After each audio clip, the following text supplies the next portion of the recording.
अस्सलाम वालेकुम। अक्सर ये सवाल पूछा जाता है कि 1965 की जंग आखिर हुई क्यों। ये सिर्फ तारीखों और वाक़यात की एक फहरिस्त नहीं है।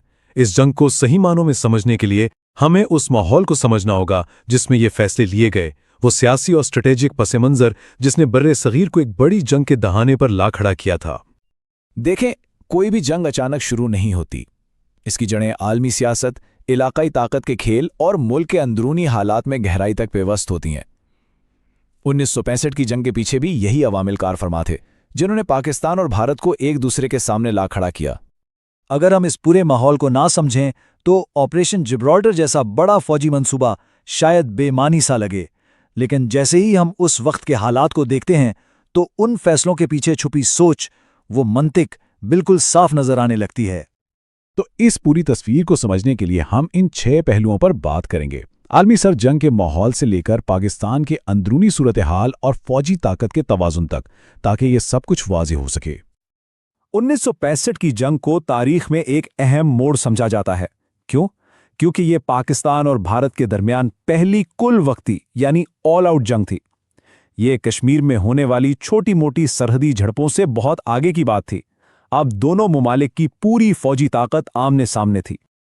तो इस वक्त का माहौल था कैसा? सोचिए, तकसीम के जख्म अभी ताज़ा थे। कश्मीर का तनाज़ा दोनों मुल्कों के बीच एक ना खत्म होने वाला मसला बन चुका था। पाकिस्तान के अंदर सियासी इदारे कमज़ोर थे और अहम फैसले सिर्फ चंद लोग कर रहे थे। इसका मतलब यह था कि जंग जैसे बड़े इक़दाम पर सबको एक सफ़े पर लाना एक बहुत बड़ा चैलेंज था। अब ज़रा आलमी मंजरनामे पर नज़र डालते हैं। ये 1960 की दहाई थी, सर्द जंग का उरूज। दुनिया साफ तौर पर 2 कैंपों में बटी हुई थी, एक तरफ अमेरिका और दूसरी तरफ सोवियत यूनियन। 50 की दहाई में पाकिस्तान ने मगरबी इत्तेहादों के साथ करीबी ताल्लुकात बनाए, जिसके नतीजे में उसे अपनी दिफाई सलाहियत बढ़ाने में बहुत मदद मिली। लेकिन फिर 1962 की चीन भारत जंग ने सारा खेल ही बदल दिया। अमेरिका की तरजीहात में तब्दीली आने लगीं। ये तब्दीली बहुत अहम थी। 1962 से पहले अमेरिका के लिए पाकिस्तान सोवियत यूनियन के खिलाफ एक अहम इत्तेहादी था, लेकिन 1962 के बाद फोकस शिफ्ट हो गया। अब चीन को रोकना अव्वलीन तरजीह बन गया और इस मकसद के लिए भारत एक अहम इत्तेहादी नजर आने लगा। पाकिस्तान के लिए ये एक बड़ा धचका था, क्योंकि जिस इत्तेहादी पर सबसे ज्यादा इन्हिसार था, अब उसी की तरजीहात बदल रही थीं। खैर, आलमी सियासत से हटकर अब देखते हैं कि खित्ते में क्या हो रहा था। पाकिस्तान के अपने पड़ोसियों के साथ ताल्लुकात भी इस कहानी का एक बहुत अहम हिस्सा है।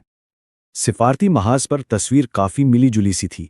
मगरबी कैंप में होने की वजह से सोवियत यूनियन से ताल्लुकात सर्द थे, लेकिन चीन के साथ एक नई दोस्ती परवान चढ़ रही थी, जो भारत के लिए तशवीश का बाइस थी। अफगानिस्तान के साथ ताल्लुकात हमेशा की तरह गैर मुस्तहकम थे, जबकि मुस्लिम दुनिया से इखलाकी हिमायत तो थी, लेकिन अमली फौजी मदद की उम्मीद कम थी। यानी एक बड़ी जंग की सूरत में पाकिस्तान सिफारती तौर पर काफ़ी हद तक तन्हा था। अब हम पाकिस्तान के अंदरूनी माहौल की तरफ आते हैं।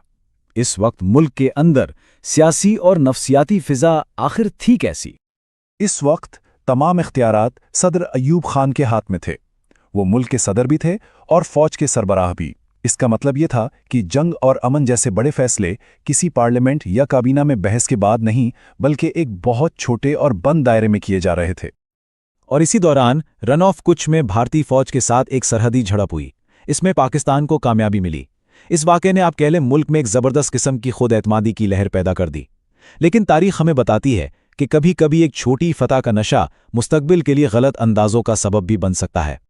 फैसले से पहले आखिरी और शायद सबसे अहम पहलू दोनों मुमालिक की फौजी ताकत का मुवाजना था, और ये एक क्लासिकी सूरत हाल थी, मेयार बमुकाबला मिक़दार। पाकिस्तान को अमरीकी इमदाद की वजह से जदीद हथियार और बेहतर तरबियत हासिल थी।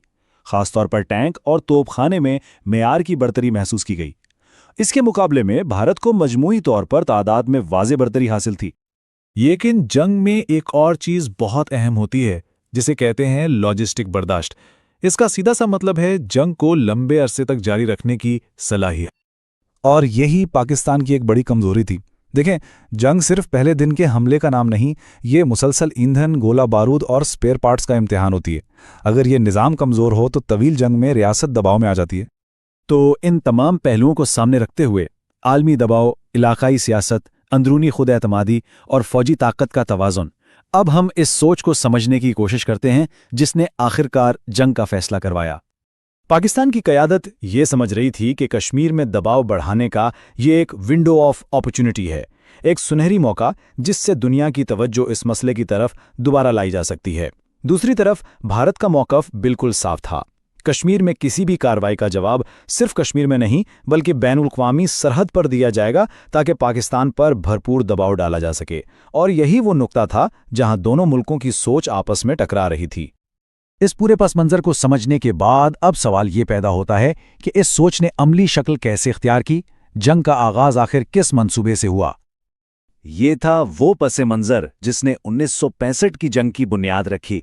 अपने अगले तज्ज़िये में हम देखेंगे कि इस सोच ने कैसे ऑपरेशन जिब्राल्टर की शक्ल इख्तियार की। वो मंसूबा आखिर था क्या, उसके पीछे क्या मफरूज़े थे और वो नाकाम क्यों हुआ। हमारे साथ रहिएगा।